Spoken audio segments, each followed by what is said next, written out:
If you want to know the true measure of a man, watch what he does with power. Kenyan historian tells the story of the nation's third president.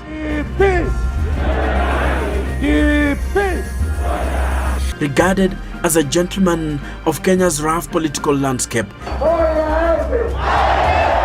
Emilio Mwai Kibaki discharged every bit the oddity of a polished cityman whose backcloth had successful academic trails. Great things were foretold of a young economist who in the early 1960s was plugged from Makerere University to work for KANU as the party's first executive officer. Viwanda vijengwe kote katika Kenya, na sio tu katika miji mikubwa ya Kenya vile Nairobi na Mombasa. And after a long walk, great things came his way. Mimi Mwai Kibaki naapa kwamba nitatenda kazi zangu za urais wa Jamhuri ya Kenya kwa uaminifu.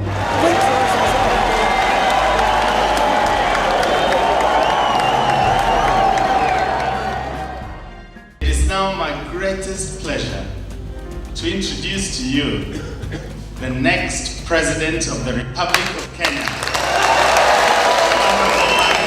Tulipoanza ilikuwa tu kwamba sisi tuliamini lazima tupate njia ya kuunganisha Wanakenya.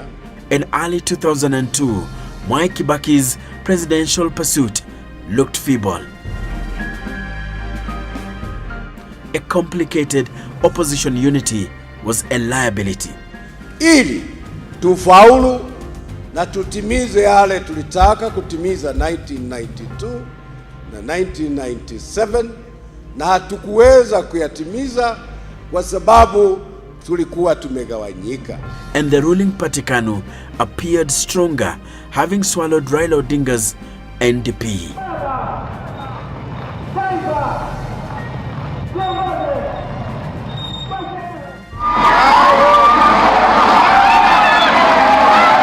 And Mwai Kibaki was struggling to form a united front together with Ford Kenya's Wamalwa Kijana and SDP's Charity Ngilu. Almost every single party has had no reservation whatsoever regarding the need for us to get rid of Moi.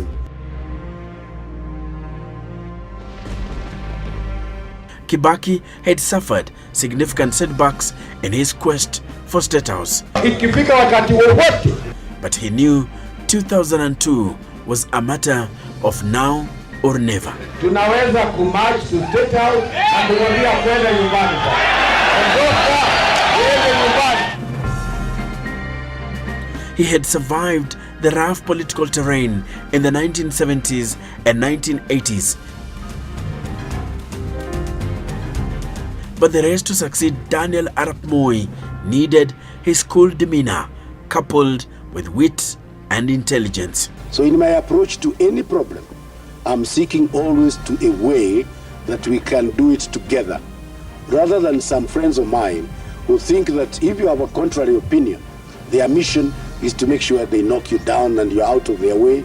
They think you're blocking.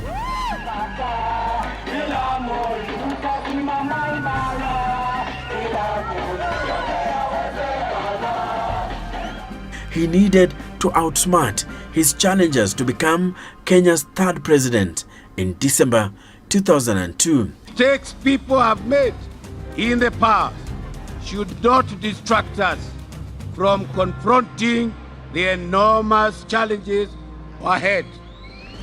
One would have preferred to overlook some of the all too obvious human errors and forge ahead, but it would be unfair to Kenyans not to raise questions.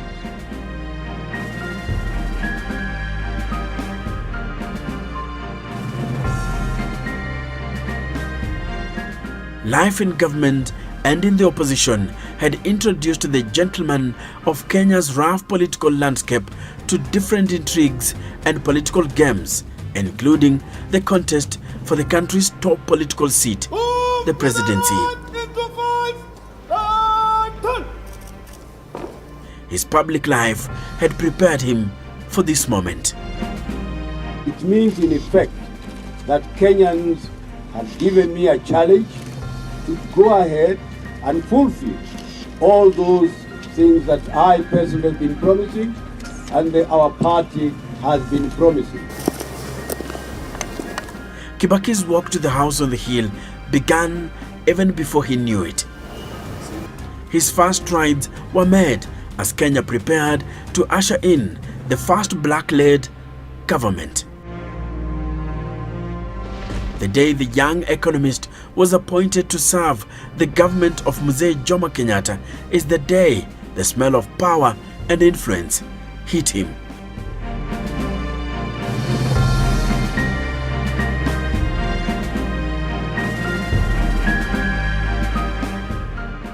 But for the man who ruled Kenya for 10 years, life began on the morning of 15th November 1931 in Gatuyani village, Othaya, Nyeri County. He was the youngest child of Kibaki Githinji and Teresia Wanjiku. In his early years, Kibaki exhibited incredible aptitude and intelligence. Yeye alikuwa mwanafunzi asiyefanana na wengine sababu alikuwa mwerevu zaidi. Hatuja mshida, siku moja alishindwa kwa hesabu akalia. Alipolia sisi akamwambia ameanguka, akalia tena. Kwa hivyo hakujua siku nyingine. As missionaries scouted for children to take to school, young Kibaki was picked by his polygamous father. He was the youngest and was the least useful in the shamba, and so his father thought. As fate has it, Kibaki turned out to be one of the most useful economists in the country. He acquired formal education up to university.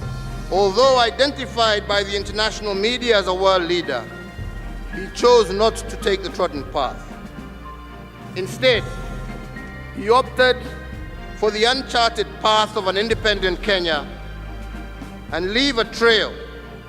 And this is what the 29-year-old Kibaki did. In the 1960s, he quit his teaching position at Makerere University to pursue his political dream, joining the then dominant political party, Kenya African National Union, KANU. Jaramogi went to Kampala as a guest of President Milton Obote. I found Obote was campaigning with a very beautiful manifesto. I asked him, who prepared this manifesto for you? Obote said, there are some young men here in Makerere who are very good. Their leader is Secular Kenyan. Then Jaramogi said, I want to see him.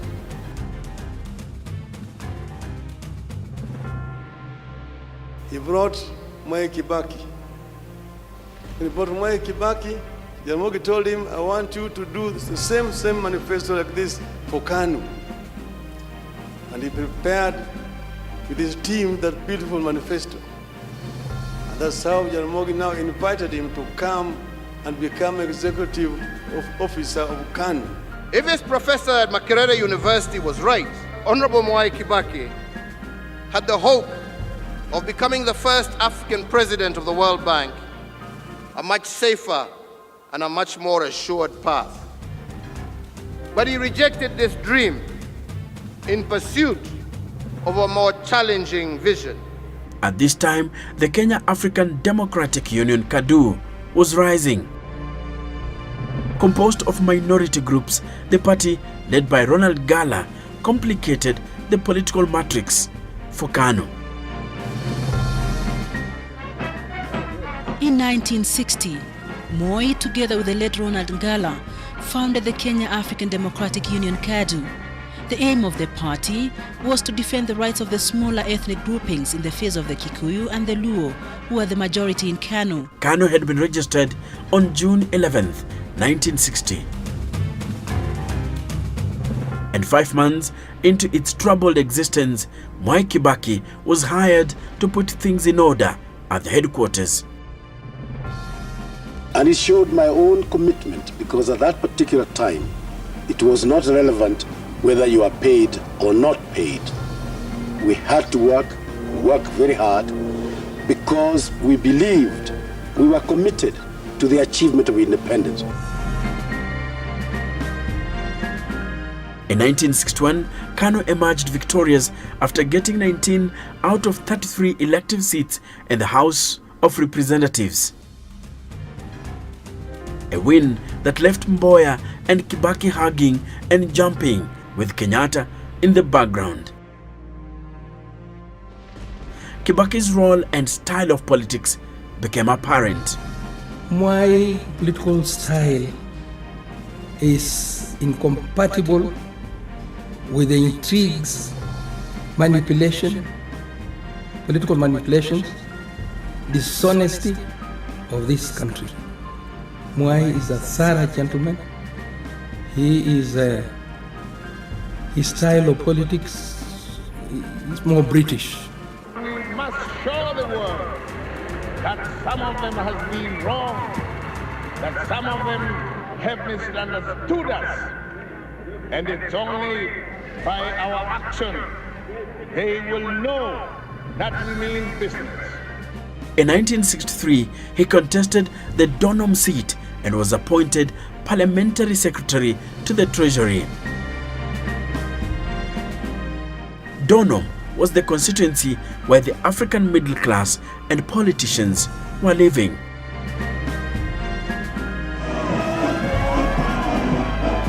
After Kenya gained independence in 1963, Mzee Kenyatta appointed Kibaki the Assistant Minister for Economic Planning and Development. I wish to extend a very warm welcome to all the participants of this session of the Customs Cooperation Council, which has convened today in Nairobi.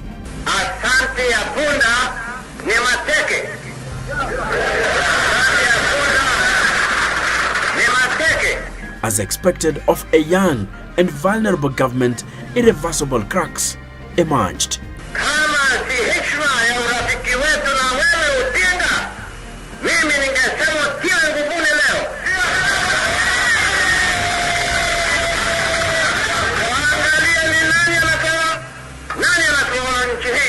And by 1966, the fallout between President Jomo Kenyatta and Vice President Oginga Odinga had reached a point of no return. The problem actually was friends of Kenyatta. They advised for development to go to their places. That Odinga was defending. He was opposed to. So Odinga was saying they were not being developed. And we always agreed. But then it was people who were very close to Kenyatta, who were very selfish, very inward-looking. When Oginga and his group left government to form the opposition outfit, Kenya People's Union, KPU, Kibaki was promoted into a full minister. On 3rd May 1966, he was made Minister for Commerce and Industry. He literally took over the strongest pillars of the East African Union. If you want to know the true measure of a man, watch what he does with power. How he handles his opponents, how he treats his wife and family, and what he does with his influence. In 1969, Kibaki's friend Tom Mboya was murdered as he came out of a chemist along Mwai Avenue. In the elections that followed Mboya's death, Kibaki almost lost his Donholm seat to one Jael Mbogo.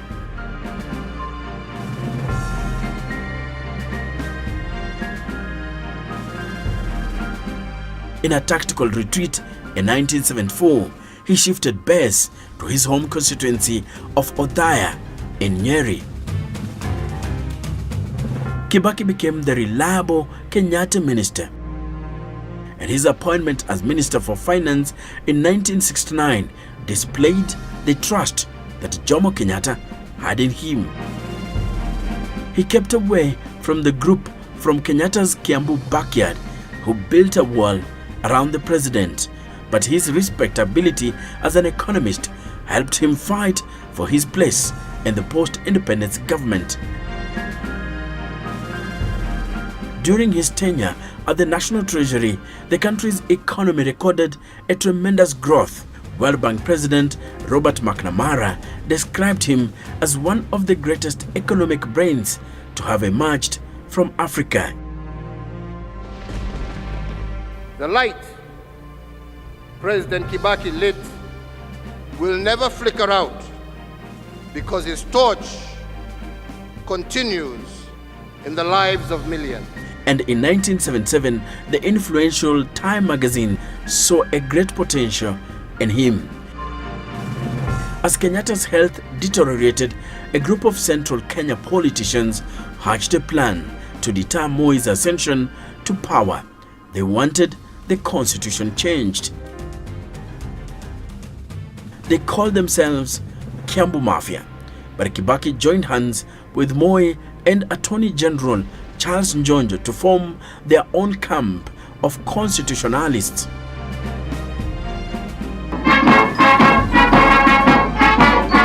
And when Mzee Jomo Kenyatta breathed his last, Charles Njonjo, through sheer will and craftiness, saw the spirit and letter of the constitution invoked the same day. Naapa kwamba nitakuwa mwaminifu kwa Jamhuri ya Kenya. Moi became president and appointed Mwai Kibaki his vice president.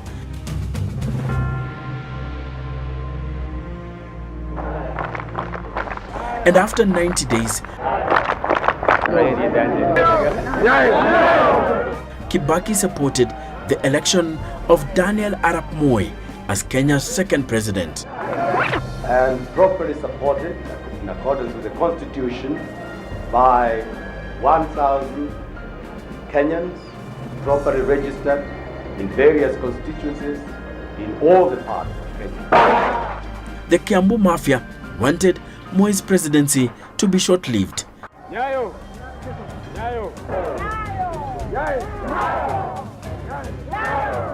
They called him a passing cloud, but Moi kept winning, and it was a sign of what was to come.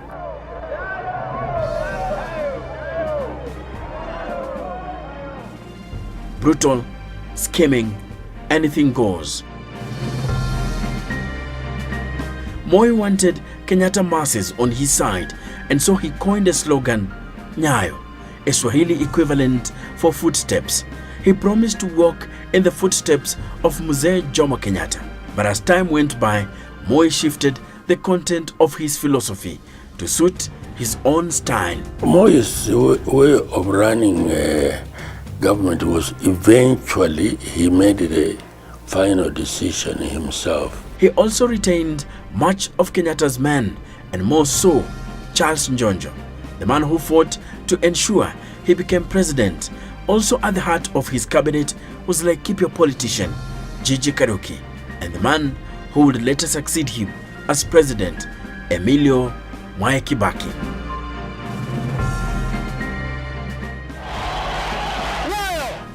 Riding in a presidential limousine became their trademark. In 1981, the Time magazine again named him among its annual top 100 people who could lead the world in various capacities.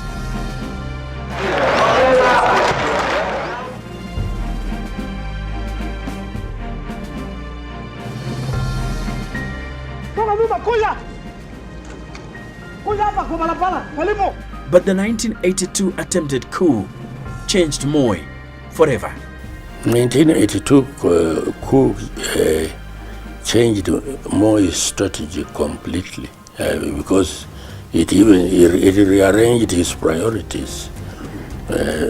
Before then he was his approach to public life, public affairs was different from after the coup. Because after the coup, he realized that he had enemies within. So he had to try and reorganize the government to his own liking. He became more brutal. In 1984, when I sensed what was going on, and we could see the changes that have begun to set in, that was the right moment we should have resigned.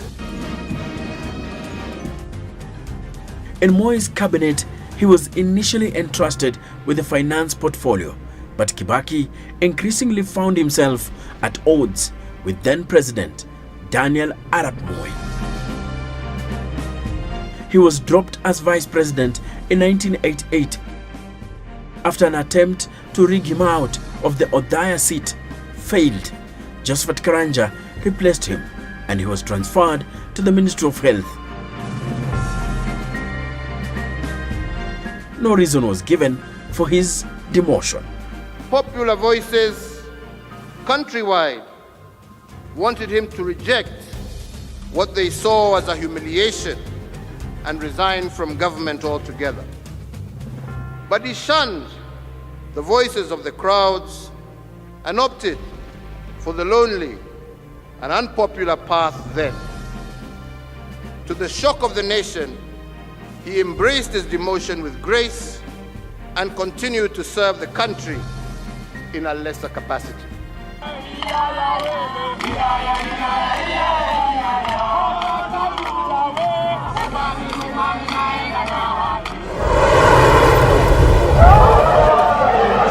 During this time, the clamor for change and civil unrest was increasing among the people of Kenya.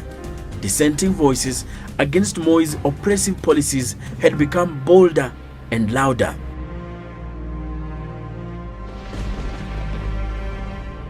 More people were saying, if you can see really a long line being declared the loser and the small line, the short line, being declared the winner, there is really something wrong in our political spectrum.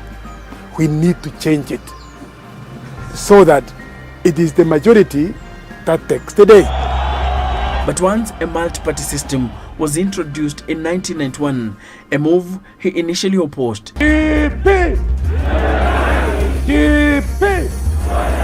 Kibaki jumped ship. I have resigned from the government and that a detailed statement will be issued tomorrow. He was criticized by Ford members for failing to join their party. His move to form DP played a significant role in the split that followed the Forum for Restoration of Democracy, Ford. Special Branch was now well aware of the discussions and the divisions that were emerging from Ford. So quite a number of them traveled to the United Kingdom and told Matiba that, this is your chance. And secondly, they told him that, if he did not take his chance, then Mwai Kibaki was going to eclipse him. Matiba was taken in, but not absolutely, until the day when he came back and was received in a way that I don't think a leader has been received in Kenya until the time when Raila also was received. Every status quo situation, it uses a method that will scatter the opposition. Jaramogi Odinga is slightly older than Kenneth Matiba. So you put into the head of Kenneth Matiba that it is time for Jaramogi Odinga to go where? Go home. So when he's coming, I'm younger and he's old and he has had his time. He needs to go away. So that's what was done. Kenneth Matiba was given that impression just by some statements. And then when he came, he had a very good reception at the airport, our president. Now, when he saw that reception, everybody said, by the way, is moved by the ground. and then they come waving. They were blackguards, waving him to be the president. The first thing he did when he now landed in Ford was a big quarrel with Jaramogi Oginga. And that trap caused a split in Ford. Then you ended up having Ford Kenya, and then you now ended up having Ford Asili. He came third in the 1992 multi-party elections that saw Mwai secure 1.9 million votes, Kenneth Matiba 1.4 million, and him over 1 million votes. In the opposition, Kibaki distinguished himself in parliament once again as an astute debater and voice of reason, and he continued to shape his politics in his bid to oust Mwai from power. After coming second to Daniel Arap Moi in the 1997 elections, Kibaki became official leader of the opposition. But the man from Othaya was not done yet. His quest for the presidency remained alive till 2002 as he prepared another stab. Nimewasaidia kwa kila kitu hapa, mwishowe wanaondoka na kunilaumu. Kama mtu alikuwa na wizara, anaendesha wizara fulani, anasema Moi, mimi nilikuwa waziri pale. Moi was retiring and the chance of succeeding him looked promising. But the KANU political machinery was so strong for a disjointed opposition to dislodge it from power.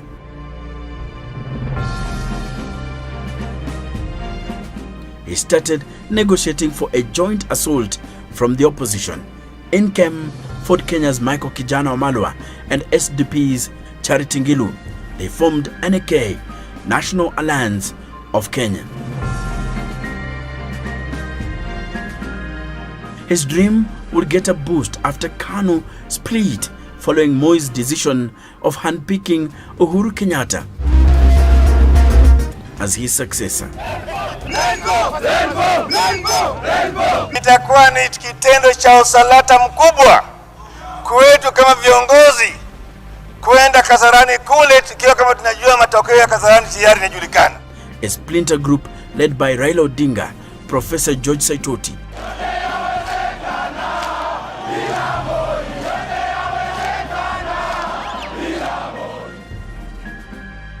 Kalonzo Musyoka, Najib Balala, William Ole Ntimama left KANU to join hands with the NK to form the Juggernaut, National Rainbow Coalition, NAC. Tutapeleka mswada kwa bunge ya kuangusha serikali na kufanya uchaguzi mara moja.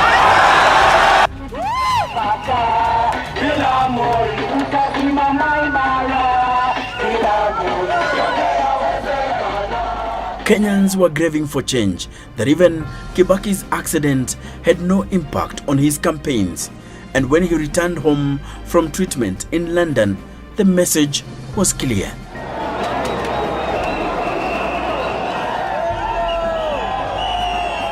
Emilio Mwai Kibaki was the only hope for the change they yearned for. It was not just the size of the mammoth crowd that counted. A strong scent of change filled the air, and only a miracle will save KANU and its candidate Uhuru Kenyatta. The die is cast. I wonder whether anybody after today will have any doubt in their mind that NAC will form the next government. The change is inevitable.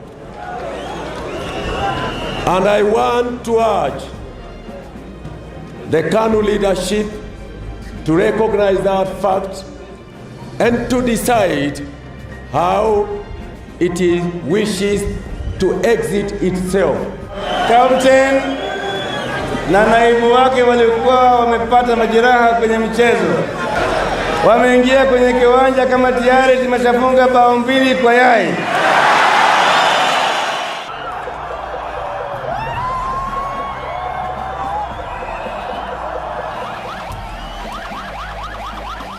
December 30th, 2002 was literally a moment of national rebirth. In Kibaki, the country breathed afresh and hope engulfed the air in Uhuru Park, Nairobi, and across the country.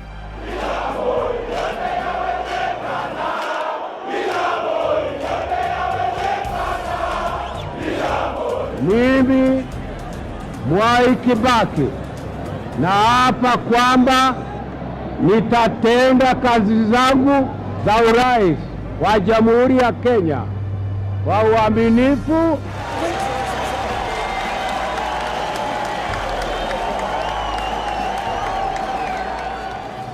And as Kibaki was handed the military ceremonial sword, Kenyans were optimistic.